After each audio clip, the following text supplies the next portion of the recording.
Saudações psicodélicas, meu nome é Priscila Praudi, eu sou psicóloga, psiconauta, membro da PB e hoje eu vou falar sobre o LSD. Eu vou contar um pouco da história dessa molécula, falar sobre os seus efeitos principais e também sobre o seu potencial terapêutico.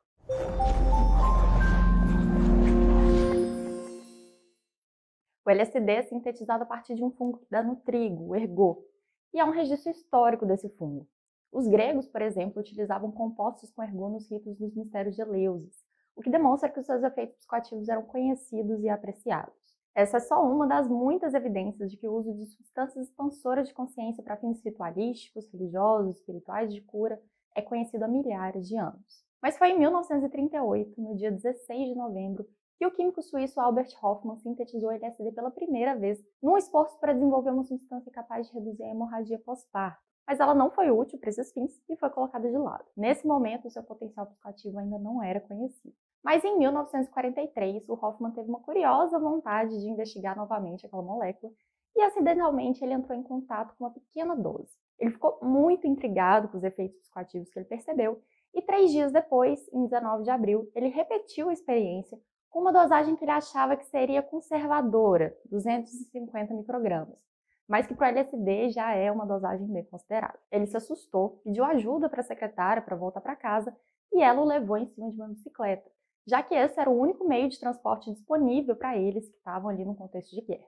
E é por esse motivo que esse dia ficou conhecido como o Dia da Bicicleta. E uma homenagem a esse dia deu origem também à arte do blotter mais clássico de LSD, que é essa imagem que vocês estão vendo aí na tela e aqui na minha camiseta, que tem até o 1943.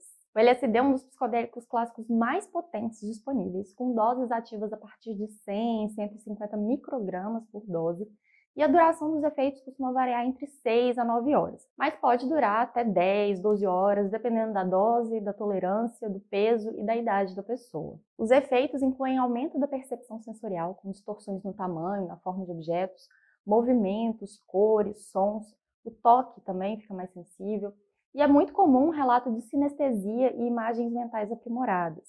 Um dos artigos que eu consultei para fazer esse vídeo e que vai estar na descrição aponta que o LSD induz uma alteração onírica da consciência, ou seja, a pessoa experimentaria um estado alterado semelhante ao sonho, mas normalmente com plena consciência do eu e boa memória da experiência. Uma outra coisa muito comum de acontecer é a hipermnésia, ou seja, o aumento na capacidade de acessar memórias. Assim como acontece com o uso de outros psicodélicos clássicos, a identificação com o ego geralmente é enfraquecida e a afetividade intensificada. Tudo é sentido de uma forma mais intensa. No entanto, uma pesquisa apontou que durante os efeitos, o LSD prejudicou o reconhecimento de rostos tristes e com medo, e prejudicou também a identificação de emoções complexas, o que é algo que eu acho que faz muito sentido a partir da minha experiência com o LSD.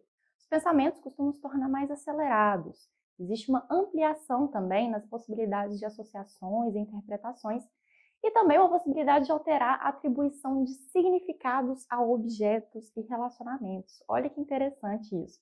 Isso significa que a possibilidade de ressignificação é ampliada.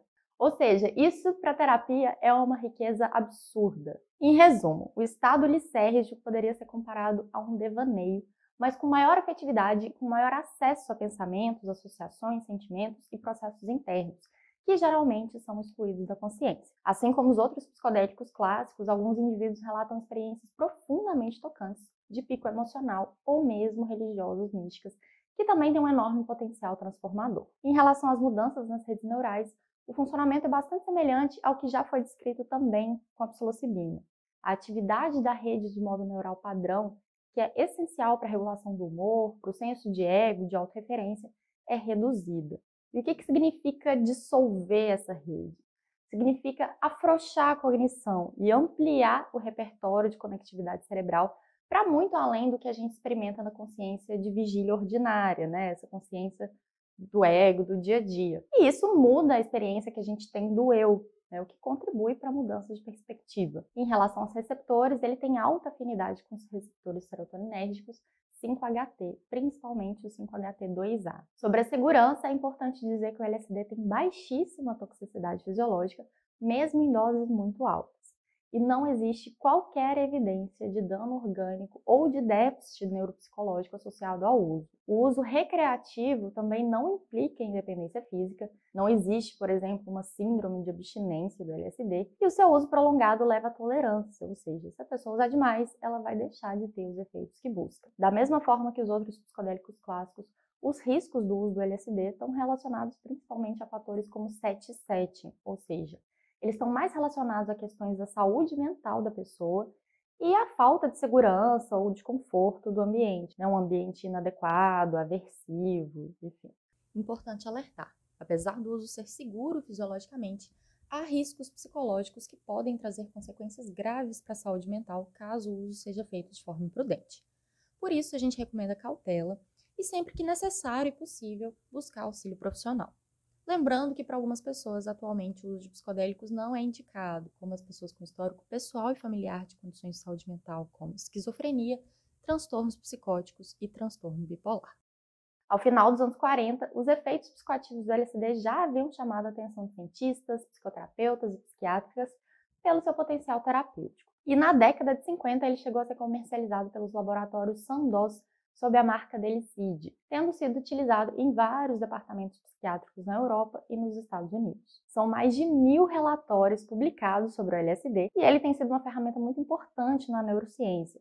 Inclusive, o estudo sobre essa molécula teve um papel fundamental para a compreensão do sistema serotonínico nos seres humanos, para além, é claro, da importantíssima influência do uso de LSD nas artes e na sociedade. A época entre os anos 50 até o início dos anos 70 foi muito rica em termos de pesquisa com LSD. Foram muitos estudos promissores investigando seu uso no tratamento de ansiedade, depressão, doenças psicossomáticas e dependência química. Mas, infelizmente, nem tudo foram flores, flower power. O LSD também foi investigado pela CIA e pelo Exército dos Estados Unidos como soro da verdade e potencial agente incapacitante no projeto sinistríssimo MKUltra, aparentemente sem sucesso. E só para citar uma figura importante, foi também nessa época, em Praga, que o Stanislav Grof conduziu suas pesquisas com LSD com mais de 4.000 pessoas, que foram essenciais para o desenvolvimento do conhecimento sobre estados não ordinários de consciência com os quais ele trabalhou. A partir dos anos 60 veio a onda de proibição partindo dos Estados Unidos, e a produção de estudos nessa área mingou ou foi obrigada a se tornar clandestina. No geral, as pesquisas ficaram paralisadas durante décadas, até que em 2014, na Suíça, e com o apoio do governo suíço, foi realizado o primeiro estudo moderno com LSD, nos moldes dos padrões científicos atuais, para investigar o seu uso no alívio da ansiedade e de outros sofrimentos em pacientes terminais. Os resultados foram muito bons, eu não vou entrar em detalhes aqui, senão o vídeo ia ficar gigante, mas eu falo sobre ela com mais detalhes na aula sobre LSD e MDMA do curso Mente Manifesta, que eu vou deixar o link na descrição aqui para vocês saberem mais. São muitos professores e professoras incríveis na área dos psicodélicos aqui no Brasil. Vale muito a pena fazer, principalmente se você for um profissional, uma profissional, link aqui na descrição. Voltando ao assunto do vídeo, já existem pesquisas demonstrando que o uso do LSD é muito promissor para auxiliar no tratamento de diversos adoecimentos psíquicos, mas isso não é tudo. Existem também pesquisas com voluntários saudáveis explorando outros potenciais do uso do LSD, como por exemplo o estímulo da criatividade. Ou seja, essa é uma área extremamente promissora e interessante. E se você gostou desse vídeo, compartilhe com quem pode se interessar em conhecer mais sobre psicodélicos. Curta, comente, se inscreva no canal se ainda não for inscrito, isso ajuda a gente pra caramba. E acompanhe a gente também pelo Instagram, @associação psicodélica. Um grande abraço e até a próxima!